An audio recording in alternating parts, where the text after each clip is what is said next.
Bismillahirrahmanirrahim. Assalamualaikum warahmatullahi wabarakatuh.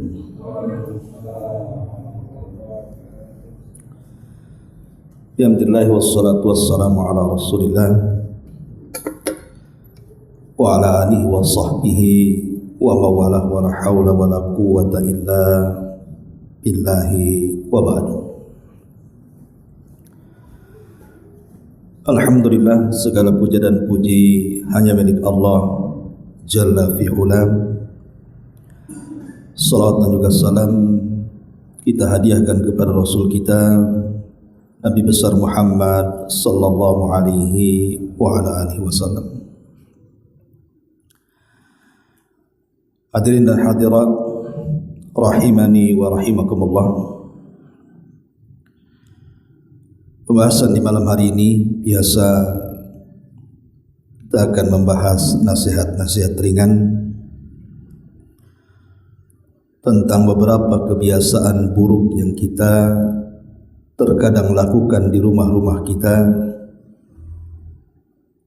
tapi kebiasaan-kebiasaan itu rupanya memadaratkan kita dengan terhalangnya rizki, berkah dan juga kebaikan di dalamnya. Apa saja kebiasaan-kebiasaan buruk itu? Ma'asyiral muslimin wal muslimat rahimani wa rahimakumullah. Yang pertama, suka menampakkan kekayaan lewat medsos. Ini sering terjadi. Makanya kalau lihat di YouTube ataupun di medsos, ada orang-orang bangga dengan selalu memperlihatkan kekayaannya. Entah memoto ruang tengahnya, dapurnya, kamarnya, depan rumahnya, belakangnya, macam-macam. Kendaraannya. Dia tidak paham bahwa di sana ada mata-mata yang penuh dengan hasad. Makanya sampai-sampai dalam sebuah hadis, walaupun ada yang melemahkan riwayat ini, tapi maknanya sahih. Kata Nabi sallallahu alaihi wasallam, "Ista'inu ala qada'i hawaijikum bil kitmani, fa inna kulla dhi ni'matin mahsudun." Mintalah pertolongan kepada Allah Subhanahu wa taala pada setiap hajat-hajat kalian dengan cara menyembunyikannya. Karena setiap yang memiliki nikmat itu pasti ada orang yang hasad di dalamnya. Jadi kalau kita punya nikmat yang Allah anugerahkan kepada kita, baik berupa rumah, kendaraan, kekayaan, istri, anak-anak, pasangan, atau sebutlah nikmat apapun yang Allah anugerahkan kepada kita, mesti ada orang hasad, ya kan? Di dunia ini tidak mungkin tidak, pasti ada orang hasad di situ. Karena Nabi SAW tidak mengkhawatirkan kefakiran kepada umatnya. Yang Rasul SAW khawatirkan adalah ketika dunia dibentangkan kepada kita, kemudian di antara kita tanafasuha kama tanafasal ladzina min qablikum, berlomba-lomba untuk meraihnya sebagaimana orang-orang sebelum kalian seperti itu. Lah karena sifat manusia itu senantiasa ingin mengejar dunia, tidak mau dilebihkan dari orang lain. Kalau ada orang kaya, dia harus lebih kaya. Kalau ada orang senang, dia harus lebih senang. Itulah sifat manusia. Lah dari situ banyak orang-orang yang hasad. Dan kalau seandainya kebiasaan ini terus dilakukan, ini akan memadaratkan rizki dan keberkahan yang ada dalam rumah. Bisa saja kemudian banyak masalah di rumah itu. Kalau ada orang yang mengatakan Tidak juga lah Ustaz. Banyak kok artis-artis itu yang buat konten di YouTube itu ya memang itu acaranya. Masuk ke rumah artis yang lain, kemudian yang disyuting ya semua kekayaannya kan, sampai ke garasi mobil, sampai ke WC pun disyuting dia. Tetap saja mereka kaya. Ma'asyiral muslimin yang dimuliakan Allah Azza wa Jalla, rizki itu kan bukan kekayaan saja, rizki juga ketenangan. Emang kita tahu artis-artis itu seperti apa? Boleh jadi yang zahir nampak kepada kita senang-senang saja, tapi betapa banyak kemudian para artis itu yang bercerai, bermasalah rumah tangganya, kadang-kadang ditimpa penyakit yang enggak kunjung sembuh-sembuh, enggak ada obatnya, kadang-kadang sampai meninggal dunia. Nauzubillah. Ma'asyiral muslimin yang dimuliakan Allah Azza wa Jalla, maka percayalah kepada wahyu. Percaya kepada Al-Quran dan Sunnah Nabi SAW bahwa setiap nikmat itu pasti ada orang yang hasad. Makanya tinggalkan kebiasaan seperti ini. Kalaupun antum punya kekayaan, sembunyikan saja. Pamannya antum punya uang banyak, punya emas banyak, sembunyikan, tidak perlu kemudian diberitahu orang. Cukuplah antum dengan Allah Subhanahu wa taala saja. Karena ini akan memadaratkan kita kalau seandainya diberitahu kepada orang. Lalu bagaimana dengan ayat Al-Quran, Fabi ni'mati rabbika fahaddits? Maka dengan nikmat Allah ceritakan, tampakkan. Ayat ini bukan berarti menyuruh kita untuk menampakkan nikmat yang Allah anugerahkan kepada kita dengan cara disebarkan di dunia medsos. Bukan, ayat ini bukan cerita itu. Ayat ini maksudnya dengan nikmat Allah kita disuruh menampakkan atau menghabarkan dengan lisan kita. Maksudnya disuruh untuk bersyukur dengan lisan. Jadi kalau kita mendapatkan nikmat, kita katakan alhamdulillah. Kemudian kita undang para fuqara wal masakin, beri mereka makan. Itu maksudnya. Tapi kenyataannya bukan seperti itu. Mereka menampakkan kekayaan dan kenikmatan itu hanya semata-mata untuk ria saja, ngompori, manas-manasi yang lainnya kan gitu ya. Tengok aku punya mobil bagus, dia enggak, gitu maksudnya. Lah ini bahaya yang seperti ini, karena akan mengantarkan kepada pamer, ria dan begitu seterusnya. Dan yang lebih parah, bisa saja kemudian terkena hasadnya orang yang hasad. Ini yang pertama. Ma'asyiral muslimin wal muslimat rahimani wa rahimakumullah. Kemudian yang kedua, kebiasaan buruk ini adalah meninggalkan Al-Quran di dalam rumah kita. Terkadang ada rumah itu selama 1 tahun tidak dibacakan Al-Quran atau tidak mendengar Al-Quran dibacakan di dalamnya. Padahal di banyak ayat dalam Al-Quran bahwa Al-Quran itu adalah mubarak, penuh dengan berkah dan akan mendatangkan berkah. Dan sebaliknya rumah-rumah yang tidak dibacakan Al-Quran itu seperti rumah roboh, kata Rasul. Kata Nabi SAW dalam sebuah riwayat bahwa rumah yang tidak dibacakan Al-Quran itu kabaitil kharib, seperti rumah roboh. Lihatlah rumah roboh seperti apa. Bahkan dinyatakan dalam hadis yang lain, Rasul mengatakan la taj'alu buyutakum maqabir. Janganlah kalian jadikan rumah-rumah kalian itu seperti kuburan. Lihat, kuburan sepi, tidak ada orang baca Quran di situ. Inna syaitan yanfiru minal baiti alladhi tuqra'u fihi suratul Baqarah, kata Rasul. Dan setan akan lari dari rumah yang dibacakan padanya Al-Quran, terkhusus surah Al-Baqarah. Jadi kalau orang tidak pernah membaca Al-Quran dalam rumah atau tidak pernah disetelkan murattal Al-Quran dalam rumah, hakikatnya rumah itu penuh dengan setan. Setan inilah yang banyak membawa muskilah, membawa petaka dalam rumah. Ya setan, siapa lagi aktor di belakangnya kalau bukan setan? Makanya orang yang jauh dari Al-Quran, rumah-rumah mereka pasti banyak masalah. Masalahnya banyak dan rumah itu tidak akan ada berkahnya. Maka jangan sampai kemudian kita meninggalkan Al-Quran di dalam rumah-rumah kita. Maksudnya dibaca, bukan dibeli, ditaruh pula di etalase, bukan itu. Karena ada juga yang sok-sokan gitu kan, ketika ngasih mahar sama istrinya Al-Quran. Ketika sudah dikasih Al-Quran, tak dibaca pula Al-Quran itu. Ya. Sampai meninggal. Ada masalah tuh. Ya.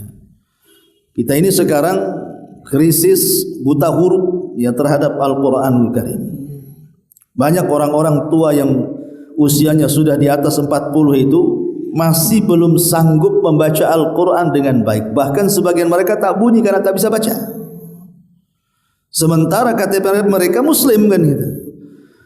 Harusnya kalau mengaku orang Islam jangan malu belajar Al-Quran, karena itu identitas masalahnya. Dan bacalah Al-Quran itu di rumah-rumah, karena kebiasaan para sahabat Nabi SAW, mereka tidak pernah meninggalkan Al-Quran di rumah-rumah mereka. Dan itu dijelaskan dalam sebuah riwayat, satu hari Nabi SAW keluar di malam hari. Maka tidak ada satu rumah dari rumah orang-orang Ansar Madinah kecuali keluar suara Quran. Sampai akhirnya Rasul berhenti di satu rumah yang bacaannya sangat indah sekali. Rasul pun tertegun karena indahnya suara sahabat yang membaca dalam rumah itu. Sampai tidak sadar Rasul mendengarkan dia membaca Quran sampai mendekati waktu fajar. Saking asiknya. Ketika sudah sadar mendekati waktu fajar, langsung pulang Rasul karena dia harus menjadi imam salat subuh kan. Rupanya setelah melaksanakan salat subuh, Rasul memanggil sahabat yang membaca Quran itu. Rupanya sahabat itu adalah Abu Musa al-Ash'ari radhiyallahu anhu. Apa kata Nabi SAW kepada Abu Musa? Ya Abu Musa, semalam aku mendengar suaramu dan suaramu sangat indah. Kata Abu Musa, Rasul, kenapa kau tidak beritahu? Kalau aku tahu engkau ada di samping rumahku, ku indahkan lagi suaraku, katanya. Enggak tahu saja, yaitu standar lah, itulah suaraku, katanya. Kemudian Rasul mengatakan, Ya Aba Musa, la sautuka kamizmar min mazamiri ali Daud. Ya Aba Musa, suaramu sungguh indah seperti suara Daud ketika taranum Zabur, katanya. Ini yang kedua, ya, kebiasaan buruk meninggalkan Al-Quran. Kemudian yang ketiga, banyak maksiat. Banyak melakukan maksiat di dalam rumah, seperti mendengarkan musik. Kadang-kadang mendengarkan musik itu bukan didengarkan dia saja, kalau bisa tetangganya dengar. Dengan cara apa? Full volumenya. Musiknya pula lah musik yang enggak jelas. Ya. Nah, itulah koplo atau apa istilahnya kan. Dangdut, macam-macam lah musik itu kan. Ganggu orang. Bahkan saya itu punya tetangga dekat pesantren itu. Itu kalau nyetel musik, Masya Allah, sangat mengganggu santri baca Quran di sana. Nah, santri-santri ini kadang-kadang yang baru masuk kan masih awam, ya ikut goyang-goyang juga. Kecuali yang tahu hukumnya kan itu. Kalau sudah lama mondok tahu hukumnya ya benci dia. Tapi orang baru masuk pesantren, biasa dengar musik di rumahnya, belum tahu hukumnya, ya ikut goyang-goyang jadinya. Ini kan masalah ya, ya. Dan jelas hukum musik itu berdasarkan madzhabul arba haram hukumnya. Tidak ada perselisihan. Adapun yang membolehkan musik itu cuma satu ulama, namanya Al-Imam Ibnu Hazm Al-Andalus, ulama Maroko.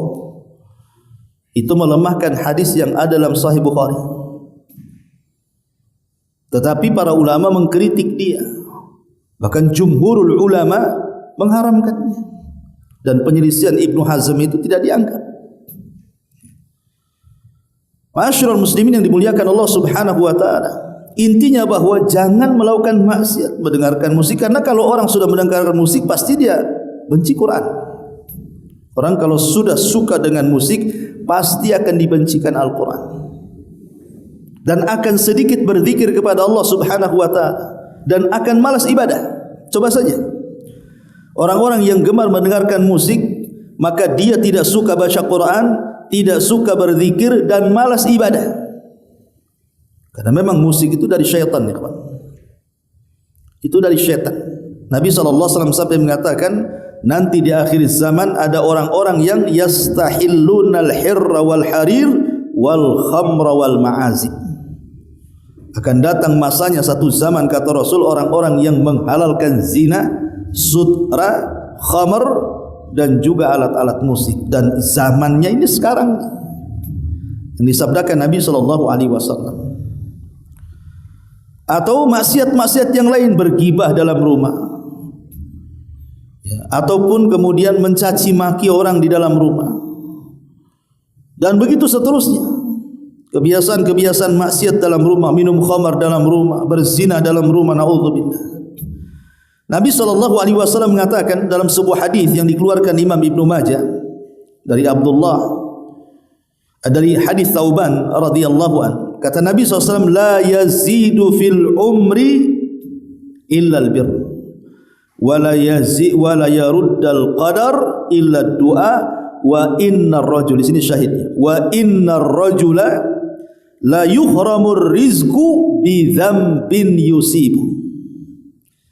Kata Nabi SAW, seseorang itu akan diharamkan rizki padanya karena dosa yang dilakukan.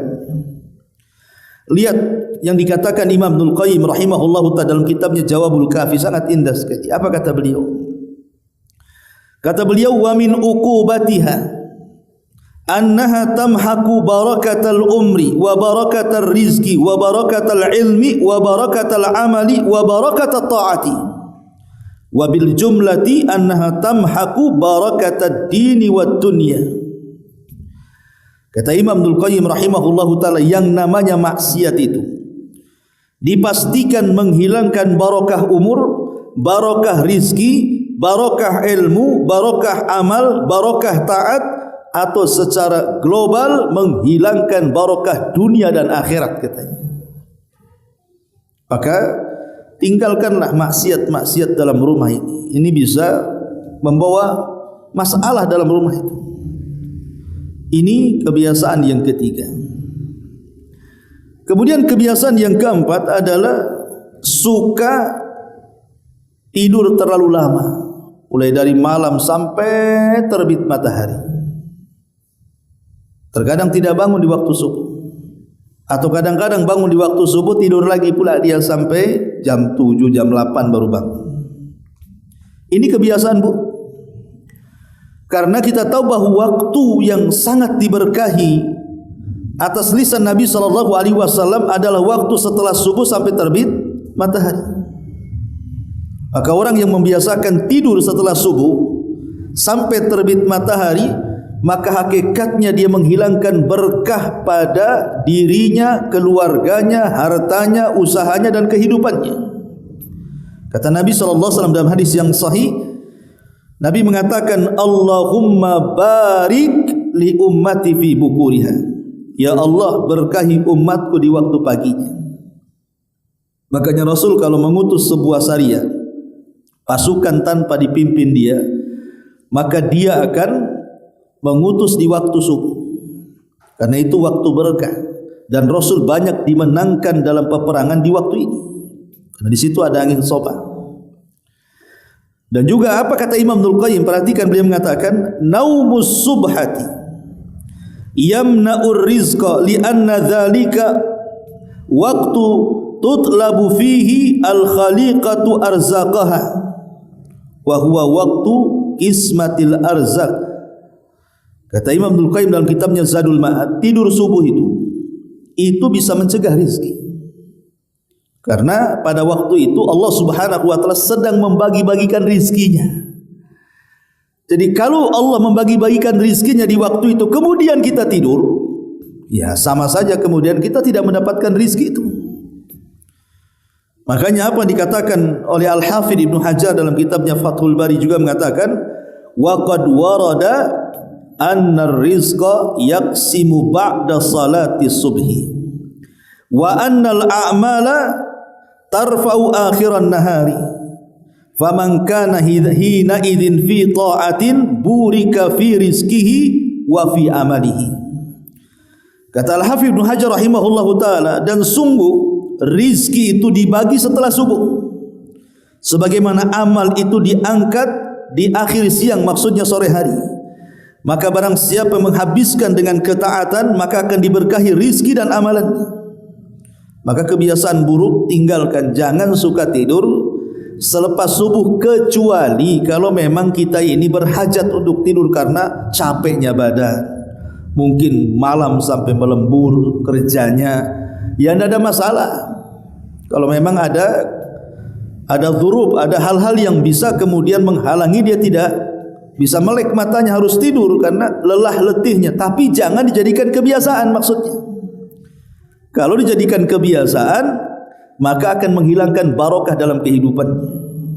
Ini juga termasuk kebiasaan-kebiasaan buruk.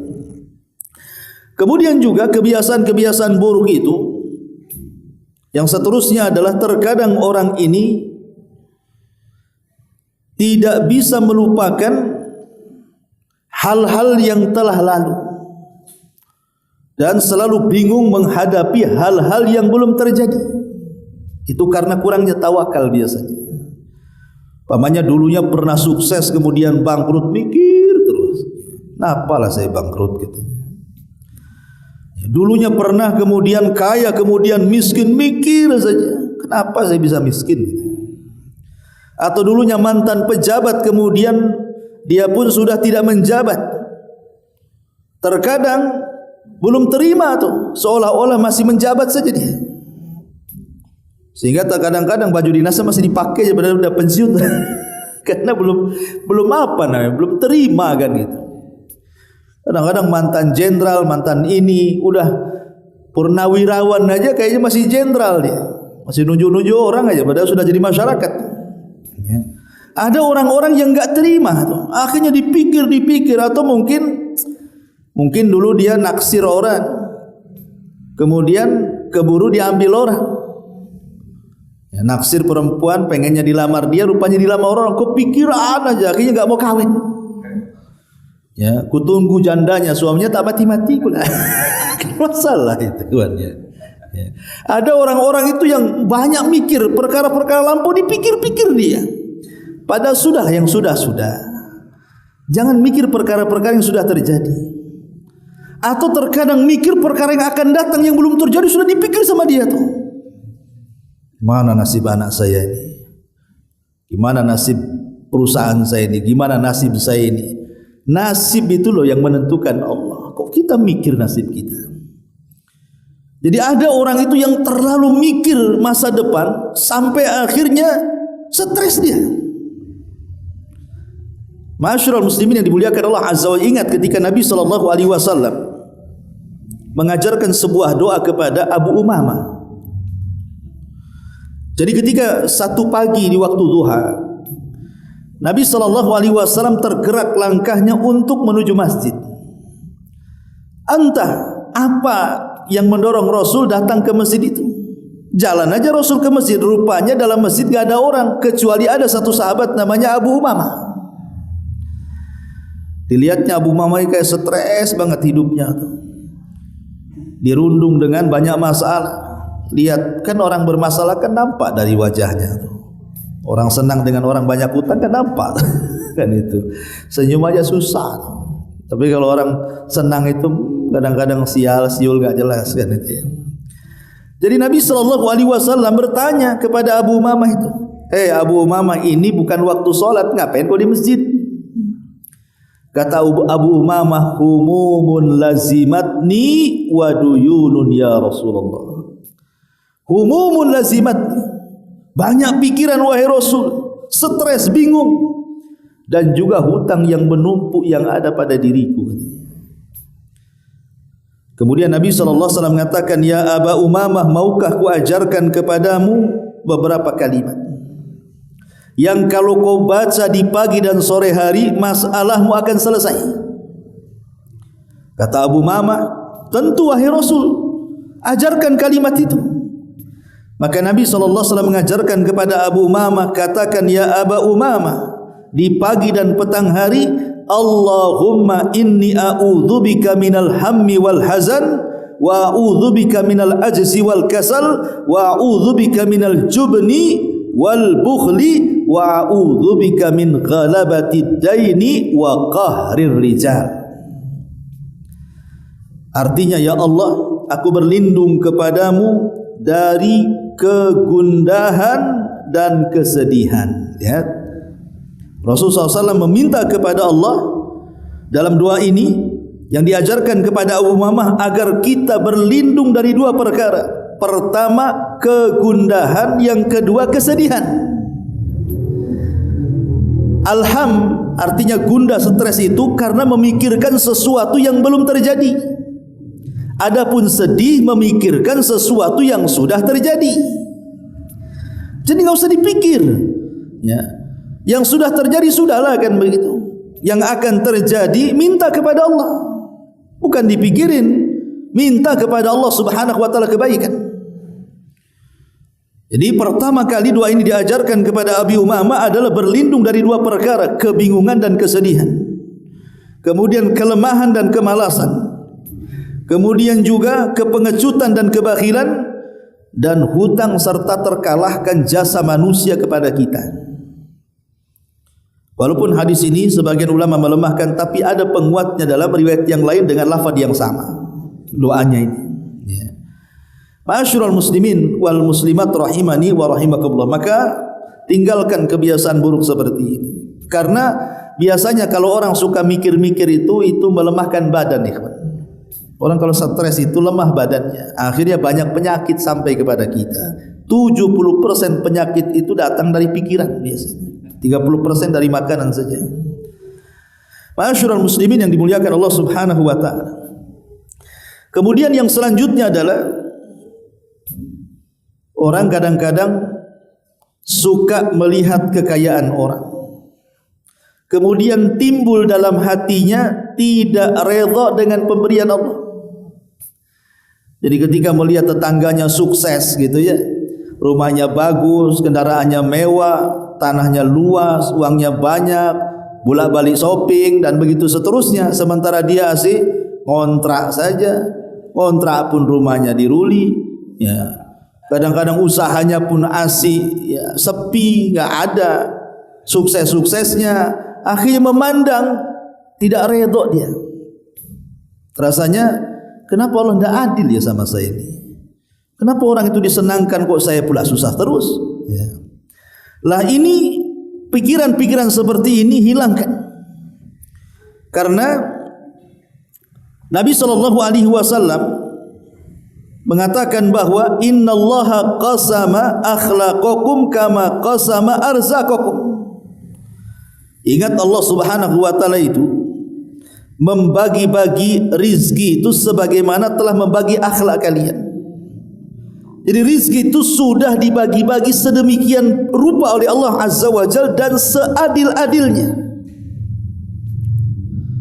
Makanya kenapa Nabi SAW itu sampai mengatakan dalam hadis yang sahih, ajaban li amril mu'min, inna amrahu kullahu khair, katanya. Sungguh mengherankan nih perkaranya seorang mukmin ini. Semua perkara yang menimpa dia semuanya dianggap baik. In asabathu sarra syakara fa kana khairan lahu, wa in asabathu dharra sabara fa kana khairan lahu. Kalau ditimpa nikmat bersyukur dia, kalau ditimpa musibah bersabar dia. Jadi ikhwatu fillah muliakan Allah Azza wa Jalla, kita harus paham bahwa terkadang apa yang kita benci itu rupanya baik pula di hadapan Allah. Lihat ketika kita susah umpamanya, banyaklah waktu yang kita bisa pakai untuk ibadah, kan? Karena ada orang-orang kaya itu ikhwan, mereka diazab dengan kekayaannya, diuji dengan kekayaannya. Harusnya orang-orang kaya itu kan sudahlah kalau dah kaya itu, kadang-kadang kekayaannya juga tidak akan habis berpuluh-puluh tahun. Harusnya itu kan mereka istirahat, Ya, rajin datang ke masjid, rajin datang ke pengajian gitu ya. Rajin ibadah karena dia tidak bekerja pun makan. Ya. Tapi ada orang yang semakin kaya diazab dengan kekayaannya, kawan. Sampai tidak ada waktu untuk ibadah malah. Anehnya itu, enggak ada waktu untuk ibadah. Ya, karena terkadang dia punya perusahaan, buat lagi cabang sana, cabang sini, cabang sana, cabang sini, padahal sudah kaya dia. Ada orang-orang yang stres, kadang-kadang tidurnya pun tidak senyenyak orang miskin yang ada di Ruli. Kadang-kadang tidurnya sebentar, kadang nggak bisa tidur kecuali minum obat, ya kan? Tapi ada orang-orang yang Allah susahkan itu, subhanallah. Dia kerja ala kadarnya, tapi keluarganya bisa makan, waktunya luang, bisa datang ke pengajian, ya kan? Bisa melakukan ibadah-ibadah yang lainnya. Harusnya kan disyukuri dari segi ini sebenarnya. Bahwa terkadang ada orang-orang itu yang menganggap perbuatan itu buruk di mata dia, rupanya baik pula di mata Allah Subhanahu wa taala. Itulah yang difirmankan Allah Azza wa Jalla, wa asa an takrahu syai'an wa huwa khairul lakum. Terkadang apa yang Anda anggap buruk itu baik pula di hadapan Allah. Karena ada orang-orang itu sengaja dimiskinkan terus sama Allah, tidak dikaya-kayakan itu, sebab kalau dia kaya jadi korun, itu masalahnya. Ya, kan banyak yang seperti itu. Waktu miskin dia bercita-cita, enak kali kalau kaya ini katanya. Bisalah ke pengajian pakai mobil. Sudah dapat mobil, enggak neksi malah dia. Enggak ada datang ke masjid, malah putar-putar di mall. Jadi ada yang seperti itu. Makanya ini kebiasaan buruk juga. Makanya jangan suka memandang nikmat orang. Kata Nabi SAW, "Ungduru ila man huwa asfala minkum wala tangduru ila man huwa fawqakum fahuwa ajdar alla tajdar ni'matallahi alaikum." Jangan pernah memandang ke atas, pandang ke bawah, kata Nabi. Karena itu lebih bisa membuat kalian bersyukur akan nikmat yang Allah anugerahkan kepada kalian. Orang kalau suka memandang ke atas, memandang yang lebih dari kita dari segi dunia, ikhwan, pasti hati kita ini rusak jadinya. Maka kalau bisa itu jangan mandang ke atas, pegel juga kalau kita nenggak terus itu. Ya, karena kita tidak sampai-sampai seperti dia, apa enggak pegel tuh. Ya. Boleh kita memandang orang lain, tapi pandang ke bawah, kata Rasul. Pandang yang lebih susah dibandingkan kita. Alhamdulillah, saya ini rumah-rumah jelek tapi punya sendiri. Si Anu itu masih ngontrak walaupun bagus. Kadang-kadang bisa diusir sama orangnya. Yang ngontrak masih juga menganggap itu lebih baik karena mandang orang yang tidur di bawah jembatan, kan? Ya. Dan begitu seterusnya. Tapi sekali lagi bahwa hadis ini hanya difokuskan masalah dunia, ya. Jangan dibawa-bawa ke agama. Jangan dibawa ke agama. Umpamanya ada kawan sholat 5 waktu, antum sholat 2 waktu. Kemudian ada lagi kawan antum sholat 1 waktu. Dipandang pula ke yang 1 waktu, bukan ke yang 5 waktu. Masih mending saya maghrib isya sholat. Si Anu tuh cuma duhur saja nampak. Bukan begitu kalau soal agama itu. Kalau urusan agama yang lebih tinggi, gimana caranya aku bisa seperti dia sholat 5 waktu, begitu. Jadi hadis itu bicara soal dunia. Tapi yang jelas bahwa redho atau tidak redho dengan pemberian Allah itu karena terlampau banyak melihat kekayaan orang, kenikmatan orang. Sudahlah, terima apa yang Allah Subhanahu wa taala berikan, itu yang terbaik bagi kita. Itu yang terbaik bagi kita. Ini juga diantara kebiasaan-kebiasaan yang tidak baik. Kemudian, ya, kebiasaan yang tidak baik itu adalah juga suka meminta-minta. Al-mas'alatu anin nas. Suka meminta-minta, bahasa kitanya pengemis lah. Ya. Mengemis ini sebuah kehinaan, ikhwan. Nabi SAW pernah menasihati seorang sahabat yang namanya Hakim. Apa kata Rasul? Ya Hakim, inna hadzal mal khadiratun hulwatun. Hakim, sesungguhnya harta ini memang indah dan manis. faman akhadahu bisakhawati nafsihi burika lahu fihi. Barang siapa mengambilnya dengan berlapang hati, maka akan diberkahi padanya. Wa man akhadahu bi israfi nafsihi lam yubarak lahu fihi. Tapi siapa yang mengambilnya dengan kerakusan dia, maka tidak akan diberkahi hidupnya. Kemudian kata Rasul bahwa yadul ulya khairun min yadis sufla. Tangan di atas lebih baik daripada tangan di bawah. Artinya yang bersedekah lebih baik dibandingkan yang meminta-minta. Meminta-minta ini ikhwatu fiddin muliakan Allah Azza wa Jalla sebuah hal yang bisa mendatangkan kefakiran. Tidak ada orang yang menjadi profesi pengemis itu jadi kaya ya. Tidak ada. Wah, ada Ustaz, orangnya cacat, minta di mana-mana, itu rumahnya tingkat 2, istrinya 2 pula. Kadang-kadang umpamanya ada yang begitu. Iya, kadang-kadang itu istidraj, ikhwan. Istidraj atau istidraj, dikayakan sesaat untuk disusahkan selamanya. Jangan yakin hanya melihat satu orang kemudian langsung mengatakan, "Ndaklah si Anu juga kaya." Si Anu itu berapa orang? Kemudian yang minta-minta itu berapa orang? Tidak bisa satu dihukum itu semua orang. Kita menghukum itu kan kebanyakan, lihat. Karena orang-orang peminta-minta itu hukumnya pada asalnya dia itu pemalas sebenarnya, enggak mau kerja. Pada dasarnya orang-orang para pengemis yang ada di lampu-lampu merah itu kan pemalas itu. Karena bagaimanapun rizki Allah Subhanahu wa taala itu akan diberkahi dengan cara apa? Dengan cara keringatnya, bekerja yang halal. Ya. Kalaupun seandainya hasilnya tidak banyak, tapi kan berkah. Berkah itu artinya luzumul khair, ada kebaikan di situ. Terkadang berkah ini tidak masuk di akal, ikhwan. Ada orang yang mungkin pas-pasan kerjanya, mungkin secara logika tidak bisa dia menyekolahkan anaknya tinggi-tinggi, tapi banyak kok yang sukses kemudian anaknya sampai kuliah-kuliah tuh. Yang lebih hebat lagi, terkadang anaknya menjadi anak yang soleh dan soleh, berbakti pula sama orang tuanya. Tapi ada orang-orang yang dengan kekayaannya nampaknya tidak bisa dia menyekolahkan anaknya, bahkan menjadi bejat-bejat pula anaknya, kena narkoba, pergaulan bebas dan begitu seterusnya. Ya.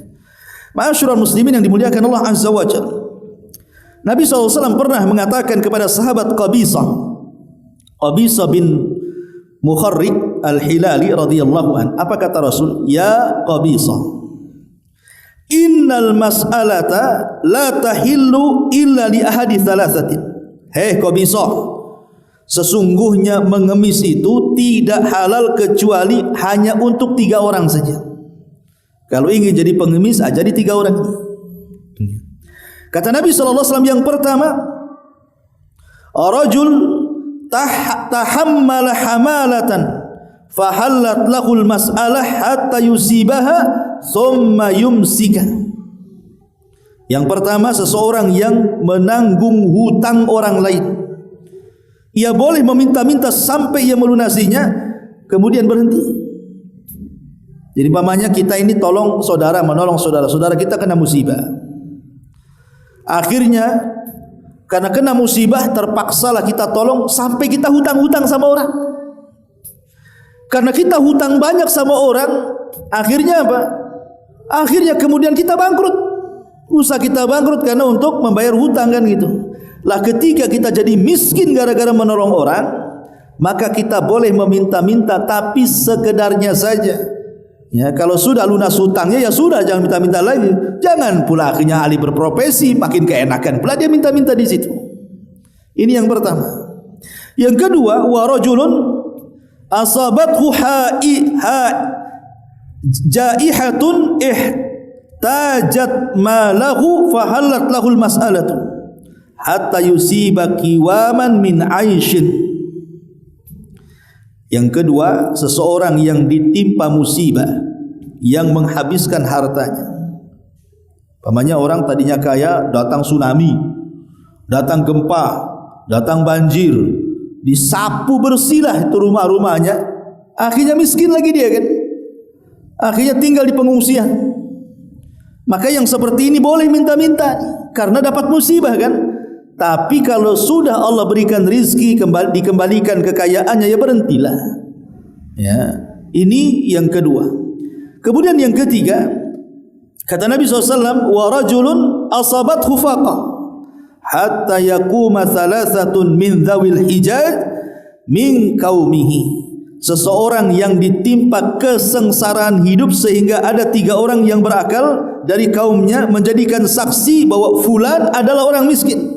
Umpamanya janda-janda yang sudah tua, janda-janda yang sudah usia 60, ya 70, enggak punya suami lagi.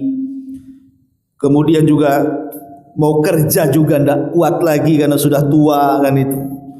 Menghidupi dirinya saja susah. Apalagi kemudian dia sakit, maka tidak mengapa orang yang seperti ini minta-minta. Asal disaksikan bahwa memang dia orang miskin. Ya, karena banyak juga kemudian jadi sindikat itu kadang-kadang. Sengaja ada orang-orang susah diambil, ditaruh di lampu merah kan itu ya, suruh minta-minta, nanti sore diambil orangnya, diambil juga duitnya. Jadi sindikat-sindikat kayak gitu tuh. Ya, nah ini kan sudah masuknya bab mafia di sini. Ya. Jadi orang yang meminta-minta boleh kalau memang 3 perkara ini. Kalau tidak 3 perkara ini tidak dibolehkan. Nah ini juga kebiasaan buruk meminta-minta ini jauhi. Jangan suka meminta-minta kecuali meminta-minta itu untuk membantu orang lain. Pamannya saya ini miskin. Ada saudara saya juga miskin, sama-sama miskin. Ya. Saya juga susah cari pekerjaan, kawan pula juga sama susah cari pekerjaan. Maka saya ngomong sama antum yang kaya itu, Pak, Bang, tolonglah bantu tetangga saya itu. Dia susah, padahal dia susah juga tuh. Dia minta kepada orang untuk membantu orang lain. Ya, tapi jangan diselepi. Ketika dikasih, Pak, saya juga susah, Pak. Jadi dia itu menjual orang untuk dia. Ya, atau mungkin kerjasama biar saya mintakan, nanti kalau dapat bagi 2 ya. Itu masalah ya. Jadi maksudnya kita boleh meminta-minta kepada orang untuk membantu orang lain. Itulah yang difirmankan dalam Al-Quran, ara'aital ladzi yukadzibu biddin fadzalikal ladzi yad'ul yatim wala yahuddu, di sini wala yahuddu ala ta'amil miskin. Ya. Di antara para pendusta agama itu tidak mau membantu orang miskin, maksudnya mengajak orang-orang kaya untuk membantu orang miskin. Kalau kita sudah tahu miskin tidak bisa membantu orang miskin, suruh orang lain membantu saudara kita, itu dibolehkan. Ya. Ma'asyiral muslimin yang dimuliakan Allah Subhanahu wa taala. Kemudian juga yang lain adalah tidak pernah berpikir soal akhirat. Orang kalau tidak pernah berpikir soal akhirat, bukan masalah. Karena nanti otaknya hanya dunia dan dunia saja. Angan-angannya akan panjang tulul amal. Ya. Orang kalau nggak berpikir akhirat pasti akan tulul amal, banyak angan-angannya. Dan kalau sudah banyak angan-angan, terkadang ingin terbang tak punya sayap, ingin mencapai sesuatu, apalah daya sampai ke situ, akhirnya stres sendiri hidupnya tuh. Lah akhirnya kemudian segala cara dia akan lakukan, yang penting dia kaya gitu, walaupun harus kemudian bertaruh, berjudi, maling, nyolong, korupsi atau apa namanya maksiat-maksiat itu, mendolimi orang lain. Nah, itulah gawat akhirnya kan, karena tidak pernah berpikir soal akhirat. Tapi orang kalau berpikir akhirat, susah-susahnya dia hidup di dunia, dia tidak akan merasakan kesusahannya, karena di sana ada tempat yang jauh lebih indah dan akan menyelesaikan penderitaan di dunia. Lihat, ketika Nabi SAW bercerita tentang seseorang yang di dunia itu paling kere, paling miskin, sejak lahir sampai mati tidak pernah senang hidupnya, banyak musibah, banyak masalah. Ya. Tapi dia menjalani kehidupannya dengan sabar, dengan penuh syukur, dengan penuh ridha, dengan penuh zuhud dan qanaah. Pokoknya dihadapi dia walaupun hidupnya susah, banyak masalah, tapi orang ini ditakdirkan termasuk penduduk surga. Didatangkanlah orang ini di hadapan Allah Subhanahu wa taala. Kemudian Allah Subhanahu wa taala mampirkan di surga sesaat saja. Hanya dicelupkan, diambil lagi. Ya. Kemudian Allah Subhanahu wa taala mengatakan kepada orang ini, hal marra bika min adza min bu'sin qat ya fulan. Apakah setelah aku celupkan kau ke dalam surga masih ingat memori-memori kau dulu kesusahanmu di dunia ini? Dia mengatakan tidak ya Rabb, semua hilang. Coba di dunia ini kalau kita pernah susah kemudian kita kaya masih teringatlah susahnya itu kan. Makanya banyak orang-orang sukses itu kadang-kadang kalau ngasih pelajaran kepada orang lain itu, lihat saya, dulu juga saya sama dengan kamu kok. Masih ingat kan susahnya tuh. Ya. Dulu saya lebih parah dibandingkan kamu. Saya ke sana kemari ambil rongsokan, ditimbang sana sini macam-macam lah ceritanya. Masih ingat dia di dunia itu. Kalau orang susah kemudian senang, masih ingat kesusahannya. Tapi kalau orang dimasukkan ke surga walaupun satu celupan, enggak ingat kesusahan itu. Hilang semuanya memori kesusahan itu. Ditanya sama Allah, masih ingat kau pernah susah? Enggak katanya. Subhanallah. Kalau orang ingat akhirat, ingat tentang janji-janji Allah Subhanahu wa taala, enggak mungkin bermasalah hidupnya.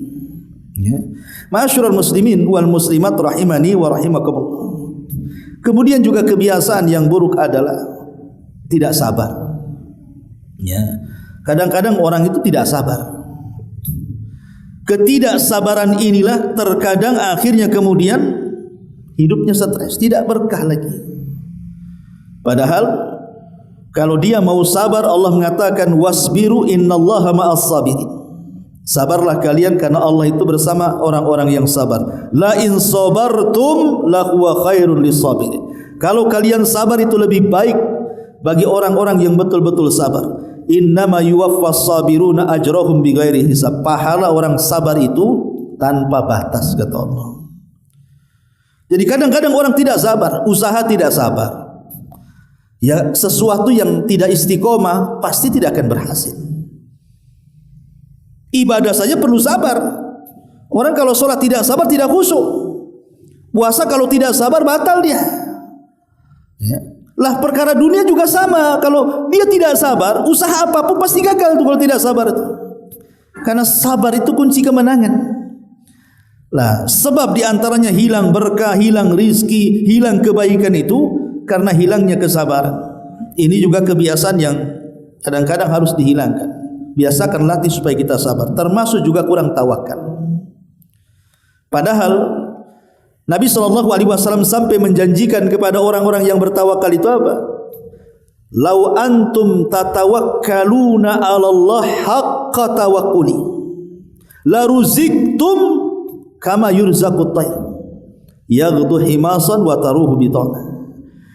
Kalau kalian benar-benar bertawakal kata Rasul, maka kalian akan diberikan rizki seperti burung diberikan rizki, keluar lapar, pulang pula sudah kenyang.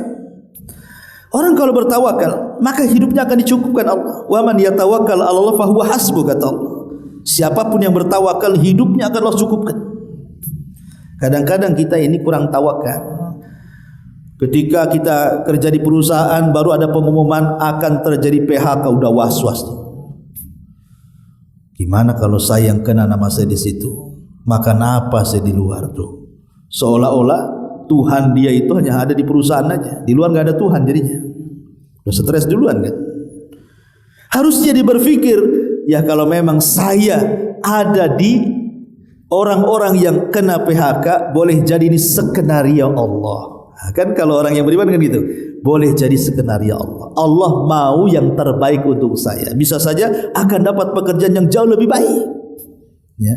Makanya kalau ada berita yang menyenangkan kepada kita, apa ucapan kita yang diajarkan Nabi SAW? Alhamdulillahilladzi tatimmus alhamdulillahilladzi bi ni'matihi tatimmu shalihat. Tapi kalau ada kabar yang tidak menyenangkan, kita katakan apa? Alhamdulillah ala kulli halin. Terlalu beda ngomongnya ya. Jadi kalau ada berita-berita yang menyenangkan bagi kita, disunahkan kita membaca Alhamdulillahilladzi bi ni'matihi tatimmu shalihat. Segala puja dan puji hanya milik Allah. Bi ni'matihi, dengan kenikmatan yang Allah anugerahkan kepada kita, tatimmus shalihat, sempurnalah kesolehan-kesolehan. Tapi kalau beritanya buruk, tetap kita harus memuji Allah juga. Tapi kita katakan apa? Alhamdulillah ala kulli hal. Segala puja dan puji kepada Allah dalam kondisi apapun. Karena Allah itu harus tetap kita puji walaupun dalam keadaan senang ataupun dalam keadaan susah. Jangan memuji Allah ketika senang, ketika susah tidak memuji Allah. Tidak boleh. Allah itu harus senantiasa kita puja dan puji walaupun kita senang ataupun susah. Cuman kita bahasanya beda saja. Kalau beritanya senang, alhamdulillahilladzi bi ni'matihi tatimmus shalihat. Kalau beritanya susah, kita katakan alhamdulillah ala kulli halin. Itu yang diajarkan Nabi. Ya. Ma'asyiral muslimin wal muslimat rahimani wa rahimakumullah. Termasuk juga kita jarang membentengi kenikmatan-kenikmatan yang Allah anugerahkan kepada kita dengan doa yang diajarkan Nabi. Apa doanya? Doanya adalah Masya Allah la quwata illa billah. Ini jangan antum tinggalkan doa ini. Masya Allah la quwata illa billah. Karena Nabi SAW mengajarkan doa ini kepada siapapun yang Allah Subhanahu wa taala berikan nikmat, dan nikmat itu membuat kita takjub. Jadi kalau seandainya antum baru beli rumah, maka kita katakan Masya Allah la quwata illa billah.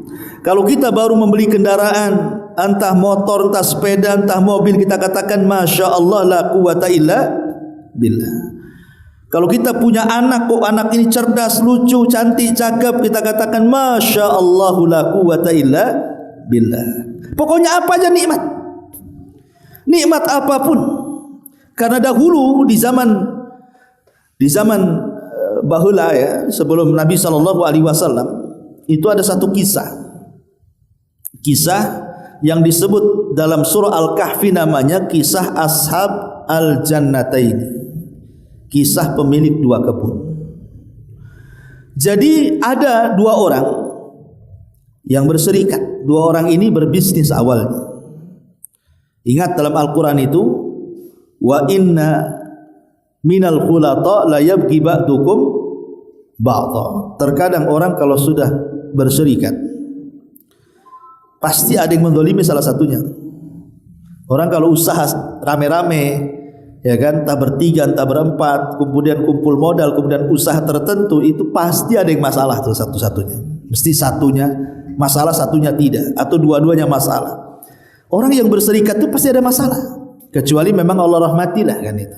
Tapi umumnya kalau berbisnis kemudian lebih dari dua orang pasti masalah. Dan Allah yang mengatakan seperti itu, kecuali orang-orang yang dirahmati. Lah dahulu di zaman Bani Israil ada orang yang berbisnis itu dua orang tuh. Akhirnya kemudian ada masalah, sahamnya dibagi 50%, 50%. Lah yang satu ini orangnya beriman, yang satu pula orangnya kufur. Yang beriman ini ketika mendapatkan sahamnya, dia sedekahkan semuanya. Disedekahkan semuanya, Masya Allah. Ya. Dan dia yakin dengan janji Allah Subhanahu wa ta'ala. Yang kufur ini, mati ini, sama sekali tidak bersedekah. Padahal dia sudah dapat uang banyak dari pembagian saham itu. Tidak ada yang disedekahkan sama sekali. Malah kemudian dibelikan dua kebun, dibelikan rumah, dibelikan para budak untuk mengelola kebunnya, dan begitu seterusnya. Tidak ada satu sen pun disedekahkan. Pokoknya hanya ingin dunia dan dunia saja. Singkat cerita, orang yang beriman yang disedekahkan hartanya ini mengalami kesusahan hidup. Tidak punya modal lagi karena harta disedekahkan semuanya. Ini yang kufur nikmat ini makin kaya, ya, makin kufur makin kaya. Itu istidraj namanya. Kadang-kadang ada orang yang kufur itu kok kaya, kita pula yang ahli solat kok miskin-miskin terus. Ingat, itu istidraj. Kalau sengaja diberikan kekayaan dengan kekufurannya, sampai pada waktunya nanti Allah azab tuh. Tidak di dunia, di akhirat. Jadi setelah kaya, hartanya makin banyak, anak buahnya makin banyak, rumahnya makin besar. Lah kawan yang beriman ini ingin mencari pekerjaan. Ya, daripada mencari pekerjaan kepada orang lain, ya akhirnya kepada dia teringat dulu punya kawan yang pernah berserikat dalam bisnis. Dia sudah kaya, bolehlah saya bekerja sama dia saja, tidak ada masalah. Berangkat dia melamar pekerjaan, bukannya diterima, malah kemudian dicaci maki. Ya, lihat sekarang, mana kekayaanmu dulu, nih lihat kekayaan saya. Mana kekuatanmu, nih kekuatan saya. Sombong dia di hadapan dia. Akhirnya yang beriman ini menasihati jangan seperti itu. Karena bagaimanapun kekayaan Allah itu jauh lebih baik dan lebih luas. Tapi dia makin sombong, makin sombong. Akhirnya apa yang terjadi? Ketika kemudian sudah menghina saudara yang beriman, kemudian sombong lagi di atas muka bumi dengan mengingkari adanya hari setelah kematian dan begitu seterusnya, kisahnya panjang. Kemudian sebelum orang yang beriman ini pulang, ini orang yang kufur nikmat ini ingin ngasih tahu kebunnya. Ayo, ya, kau harus lihat kedua kebunku ini, katanya. Lah sebelum kemudian sampai dua orang ini ke kebunnya, Allah kirim azab. Allah kirim halilintar yang membawa percikan api, terbakar tuh semua kebunnya tuh. Sehingga pohonnya hancur ke parap-parapnya, bangkrut dia. Maka orang yang beriman ini menasihati, coba sebelum kau masuk ke dalam kebunmu kau baca Masya Allahu la quwata illa billah. Tentu tidak akan seperti ini. Dari sinilah kemudian istinbat para ulama ahli tafsir dan juga para ulama yang lainnya mengatakan, maka kita dianjurkan untuk membaca Masya Allahu la quwata illa billah. Minimalnya ini untuk mendawamkan nikmat Allah. Kalaupun tidak ditambah, ya minimalnya jangan dihilangkan. Jadi supaya kenikmatan kita tidak hilang, biasakan membaca Masya Allahu la quwata illa billah. Dan biasakan juga membaca Alhamdulillah. Ma'asyiral muslimat, muslimin wal muslimat rahimani wa rahimakumullah, inilah di antara perkara-perkara kebiasaan-kebiasaan yang tidak baiknya harus kita tinggalkan karena akan bermasalah kepada rizki, berkah dan kebaikan yang ada di rumah kita. Wallahu alam. Mudah-mudahan nasihat yang singkat ini bermanfaat. Mungkin sebelum saya tutup ada soalan, silakan. Ya. Baik. Bismillahirrahmanirrahim. Assalamualaikum Ustaz. Ada dua soalan yang ingin ana tanyakan. Satu, manakah yang lebih sahih ketika hendak melaksanakan solat fardu atau solat sunnah, kita membaca niat atau tidak? Yang kedua, ketika kita solat subuh kita lupa membaca doa kunut, haruskah kita melaksanakan sujud sahwi? Ya. Wallahu a'lam. Jadi yang pertama, apakah kita kalau solat sunnah atau fardu harus niat? Ya harus.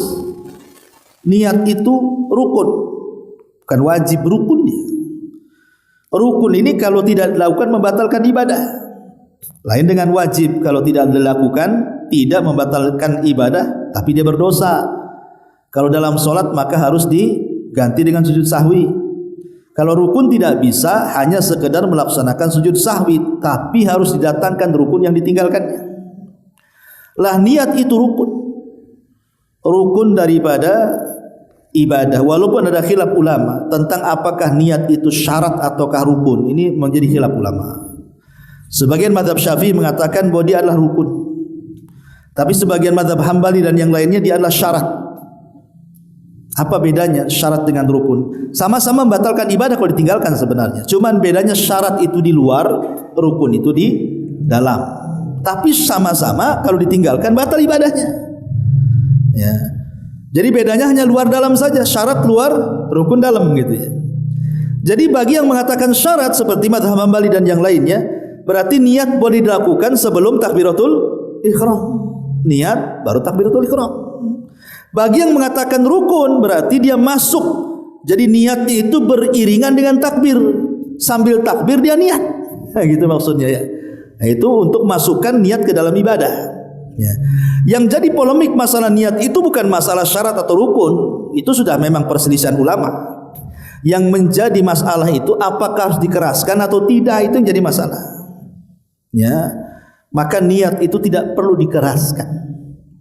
Niat itu cukup dalam hati saja. Karena kalau dikeraskan jadi zikir, jadinya bukan niat. Ya. Jadi amal lisan kan zikir. Niat itu dalam hati, karena niat itu adalah amalan hati. Lah semata-mata kita dari rumah ke Masjid Al-Fajri saja itu sudah dikatakan niat. Apa tujuan kita ke masjid kalau bukan untuk sholat? Ya, jadi dengan berjalan dari rumah ke masjid untuk melaksanakan sholat saja sudah dianggap niat, sehingga datang aja cukup takbiratul ihram. Tapi sebaiknya ada tahdirun niyah, menghadirkan niat supaya khusyuk. Ya, tapi cukup dalam hati, tidak perlu dikeraskan. Ya, ini yang pertama. Kemudian yang kedua, ketika sholat subuh, masalah kunut ini masalah khilafiyah juga. Karena ada hadis Nabi SAW yang diriwayatkan oleh Imam At-Tabrani, di mana ada lafaz dalam sebuah riwayat itu, ya, kana Nabi SAW yaqnut hatta faraqad dunya. Nabi SAW senantiasa kunut subuh sampai meninggal dunia. Tambahan dalam hadis ini memang ada yang mensahihkan, ada yang melemahkan. Seperti Imam Syafi'i mensahihkan tambahan ini, Rasul kunut subuh sampai meninggal. Makanya salah satu imam yang mensyariatkan kunut subuh adalah Imam Syafi'i, karena yang mensahihkan tambahan tadi. Tapi ulama yang lain mengatakan lemah itu tambahan itu, tidak sahih, seperti dalam mazhab Hambali dan yang lainnya. Sehingga ketika mereka melemahkan tambahan dalam hadis itu, mereka mengatakan bahwa kunut itu bid'ah, tidak sunnah, sehingga tidak perlu dilakukan. Ya, dan bagi saya pribadi, saya cenderung yang memilih bahwa tambahan itu lemah dan tidak perlu kita berkunut. Ya. Tapi kalau seandainya ada saudara kita yang kunut, ya tidak masalah, silahkan. Dan kalau seandainya antum di posisi makmum, kemudian berimam kepada yang kunut, antum ikut kunut, jangan diam saja. Walaupun antum yang berpendapat tidak kunut, tapi kalau antum jadi makmum di hadapan imam yang kunut, ikut kunut. Sebagaimana pernyataan seseorang kepada Imam Ahmad. Imam Ahmad ditanya soal, ya imam, bagaimana hukum makmum yang berkeyakinan kunut itu bid'ah kepada imam yang berkeyakinan kunut itu sunnah? Apa kata Imam Ahmad? Kau harus kunut dan mengaminkannya. Kenapa? Karena Nabi SAW mengatakan, ju'ilal imam liyu'tamma bihi, dijadikan imam itu untuk diikuti makmum. Ya, karena kita mengambil keumuman hadis, ya, bahwa dijadikan imam itu untuk kita ikuti. Ya, jadi kita kunut kata Imam Ahmad. Apalagi kalau seandainya kalau kita kemudian tidak kunut, maksudnya tidak ikut kunut imam, menjadikan fitnah, maka itu lebih berhajat lagi untuk kunut. Umpamanya kalau kita diam saja, nanti orang-orang mandang kita tuh ganggu orang sholat. Lagi dia sholat, ya oke antum aja kan gitu. Ya. Jadi kalau ya, tapi kalau antum sholat subuh sendiri, karena antum berkeyakinan bahwa itu adalah tidak sah seperti pendapat Imam Syafi'i rahimahullahu taala yang kunut, ya silahkan saja. Ya, karena memang ada ulama juga yang mensahihkan riwayat itu, salah satunya Imam Syafi'i. Cuman dalam mazhab Syafi'i sendiri memang terjadi silang pendapat tentang hukum kunut. Ada yang mengatakan sunnah, ada yang mengatakan wajib. Ya. Bagi mazhab Syafi'i yang mengatakan wajib berarti meninggalkan kunut harus sujud sahwi. Bagi yang mengatakan sunnah dalam mazhab Syafi'i berarti yang meninggalkan kunut ya tidak perlu sahwi. Ya, itu saja sih sebenarnya pembahasannya. Ya, apakah dia masuk pada wajib ataukah pada sunnah? Wallahu a'lam. Baik, sampai di sini. Alhamdulillah, asyhadu an la ilaha illa anta astaghfiruka wa atubu ilaik. Allahu ta'ala alam. Assalamualaikum warahmatullahi wabarakatuh.